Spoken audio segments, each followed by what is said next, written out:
ദുര്യോധനൻ അധമനാണോ ഉത്തമനാണോ എന്നുള്ളൊരു ചോദ്യം. സുയോധനൻ എന്ന പേരുള്ള വ്യക്തി പിൽക്കാലത്ത് ദുര്യോധനൻ എന്നറിയപ്പെടുന്നു. അധമനാണോ അതോ അദ്ദേഹം ഉത്തമനാണോ എന്ന് ഈ സംവാദം. അതിൽ ശബരിഗിരി സീനിയർ സെക്കൻഡറി സ്കൂൾ പുനലൂരായിരിക്കും ദുര്യോധനൻ അധമനല്ല ഉത്തമനാണ് എന്ന് വാദിക്കുക. അധമനാണെന്ന് ഭാരതീയ വിദ്യാഭവൻ വാദിക്കുന്നതായിരിക്കും. എന്തായാലും നിങ്ങളുടെ സമയം ഇവിടെ തുടങ്ങുന്നു. നിങ്ങൾക്ക് ആരംഭിക്കാം. ധൃതരാഷ്ട്രപുത്രനായ സുയോധനൻ ഒരു പച്ച മനുഷ്യനായാണ് വ്യാസൻ മഹാഭാരതത്തിൽ കാണിച്ചിരിക്കുന്നത്. അദ്ദേഹം സ്വന്തം ശത്രുക്കളെ എന്നും ശത്രുക്കളായിട്ടും മിത്രങ്ങളെ എന്നും മിത്രങ്ങളായിട്ടും കൊണ്ടു നടന്നിരുന്നു. അദ്ദേഹം സുയോധനൻ എന്ന വാക്കിന്റെ അർത്ഥം തന്നെ a warrior who is unable to beat, തോൽപ്പിക്കാൻ പറ്റാത്ത ഒരു ആയുധ പരിശീലനമുള്ള ഒരാൾ.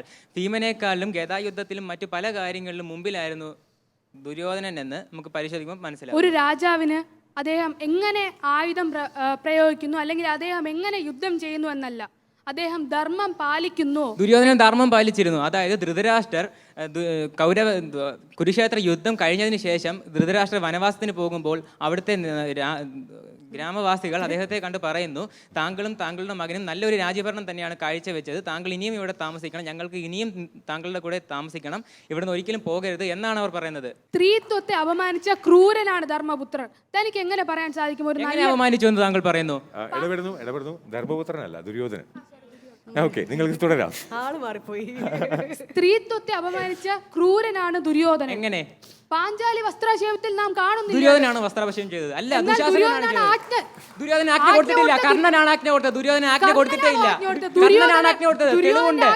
കർണനാണ് ആജ്ഞ കൊടുത്തത്. ദുര്യോധനൻ പറഞ്ഞു പാഞ്ചാലിയെ സഭയിലേക്ക് കൊണ്ടുവരാൻ മാത്രമാണ് ദുര്യോധനൻ പറയുന്നത്. അവിടെ തൂക്കട്ടെ എന്നാണ് പറയുന്നത്. അല്ലാതെ പാഞ്ചാലിയെ വസ്ത്രാക്ഷേപം ചെയ്യാൻ ദുര്യോധനൻ പറയുന്നില്ല. ദുശാസനൻ ചെയ്തു. അത് കർണന്റെ ആജ്ഞ അനുസരിച്ചാണ് ചെയ്യുന്നത്. ഇടപെടുന്നു.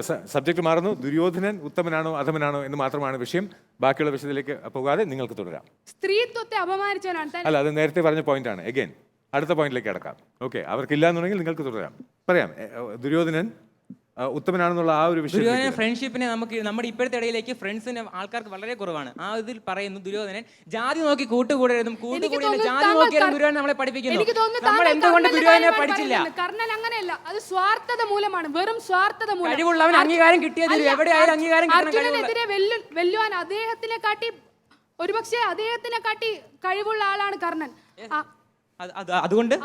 അതുകൊണ്ട് സ്വാർത്ഥത മൂലമാണ് യുദ്ധം. ദുര്യോധനൻ കണ്ടിരുന്നു ഇനിയൊരു യുദ്ധം വരും, അതിന് അദ്ദേഹത്തിന് വലിയൊരു പോരാളിയെ ആവശ്യമുണ്ട്. അതിനുവേണ്ടി ദുര്യോധനൻ അന്ന് നിലനിന്നിരുന്ന ഉച്ചനീചത്വത്തിന് എതിരായിരുന്നു. മതിലുകളില്ലാതെ ഒരേപോലെയുള്ള ഒരു സൗഹൃദം പുലർത്തുന്ന ആളുകളിൽ അതാണ് ദുര്യോധനന്റെ ലക്ഷ്യമെന്ന് ദുര്യോധനൻ പല ഭാഗത്തും പറയുന്നു. ഒന്നുമല്ല, അവിടെ വെറും സ്വാർത്ഥതയാണ്. അദ്ദേഹത്തിന് രാജ്യം വേണമെന്നുള്ള സ്വാർത്ഥതയാണ്. സ്വാർത്ഥതയാണെങ്കിൽ പിന്നെ എന്തിനാണ് അദ്ദേഹത്തെ അംഗരാജാവ് അഭിഷേകം ചെയ്തതും അദ്ദേഹത്തെ എപ്പോഴും കൂടെ കൊണ്ട് നടന്നതും? ദ്രൗപദി സ്വയംവരത്തിന് വരെ അദ്ദേഹത്തെ കൂടെ കൊണ്ടുപോയി. നഷ്ടപ്പെടാതിരിക്കാൻ വേണ്ടിയാണ് അങ്ങനെ ഒരു നീക്കം ചെയ്തത്. അർജുനനെ വെല്ലാൻ ഒരു സുഹൃത്തിന്റെ ആവശ്യം എന്താണ്? നമുക്കിപ്പോ ഒരു ആവശ്യം വരുമ്പോൾ സഹായിക്കാനാണ് ഒരു സുഹൃത്തിന്റെ ആവശ്യം, അല്ലാതെ വെറുതെ കൂടെ കൊണ്ട് നടക്കണമെങ്കിൽ ഒരു സുഹൃത്തിനാണ് കൂടെ കൊണ്ട് നടക്കാൻ. സ്വാർത്ഥതയാണ് നാം അവിടെ കാണുന്നത്. ദുര്യോധനന്റെ സ്വാർത്ഥതയാണ്. സ്വാർത്ഥതയാണെന്ന് തെളിയിക്കാൻ ഒരു പോയിന്റ് പറയും. സ്വാർത്ഥതയാണെന്നുള്ള ആ പോയിന്റ് പറഞ്ഞോളൂ. അതിലേക്ക് വരാം, പറഞ്ഞോളൂ. അന്ന് ആയുധ അരങ്ങേറ്റത്തിന്റെ അന്ന് അർജുനനെ വെല്ലാൻ ആകെ പ്രാപ്തനായത് കർണനാണ്. അതുകൊണ്ട് മാത്രമാണ് ദുര്യോധനൻ കർണനെ സൗഹൃദത്തിൽ നമ്മൾ ബ്ലഡ് സ്റ്റിക്കർ താൻ വാട്ടർ എന്ന് പറയുന്നു. കുന്തിക്ക് അറിയാമായിരുന്നു സ്വന്തം മകനാണ് കർണനെന്ന്. കുന്തി അത് പറഞ്ഞില്ല. മറ്റാർക്കും അത് അറിയാവുന്നവരും അറിയാത്തവരും പറഞ്ഞില്ല. അപ്പോൾ ദുര്യോധനൻ കഴിവുള്ള ഒരാളെ അംഗീകരിച്ചു. ആ ദുര്യോധനന്റെ ഉത്തമനാണ്. അത് താങ്കൾ എന്താണ് മനസ്സിലാക്കുക? സ്വാർത്ഥതയാണ്. വൈഷ്ണവി പറഞ്ഞത് താൻ കേട്ടില്ലേ? ആ അരങ്ങേറ്റ വേദിയിൽ വെച്ച് അർജുനനെ കാട്ടി കഴിവുണ്ട് എന്ന് മനസ്സിലാക്കി കർണനെ നഷ്ടപ്പെടാതിരിക്കാൻ വേണ്ടിയാണ് അദ്ദേഹം അങ്ങനെ ഒരു നീക്കം ചെയ്തത്. താൻ എന്താണ് അത് മനസ്സിലാക്കാത്തത്? അത് വളരെ കഷ്ടമായി പോയിട്ടോ. 30 സെക്കൻഡ് കൂടി ബാക്കിയുണ്ട്. നിങ്ങൾക്ക് ഉത്തരം പറയാം. 30 സെക്കൻഡ് കൂടി ബാക്കിയുണ്ട്. ദുര്യോധനൻ ഒരിക്കലും അങ്ങനെ ചെയ്തിട്ടില്ല.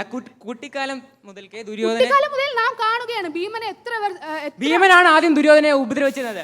ആദ്യം സ്വന്തം സഹോദരനെ. എന്തുകൊണ്ട്? പാണ്ഡവർ കാട്ടിലായിരുന്നു. അവർ തിരിച്ചു വരുന്നത് വരെ ദുര്യോധനനാണ് രാജാവെന്നാണ് അവിടെ എല്ലാവരും പറഞ്ഞിരുന്നത്. അവർ തിരിച്ചു വന്ന് പെട്ടെന്നൊരു സന്ദർഭത്തിൽ ധർമ്മപുത്ര രാജാവാക്കണമെന്ന് പറഞ്ഞപ്പോൾ അത് എങ്ങനെയാണ്? ഒരു നിമിഷം പറയൂ. സ്വന്തം സഹോദര തുല്യനായ ഒരാളുടെ ദേഹത്ത് കാളകൂട വിഷം പോലൊരു മഹാവിഷം. ഭീമൻ ദുര്യോധനനെ കൊന്നേനെ തങ്ങളെ സ്വന്തം പ്രൊട്ടക്ട് ചെയ്യാൻ വേണ്ടി, സ്വയമായിട്ട് സ്വരക്ഷയ്ക്ക് വേണ്ടിയാണ് ദുര്യോധനൻ അങ്ങനെ ചെയ്തത്.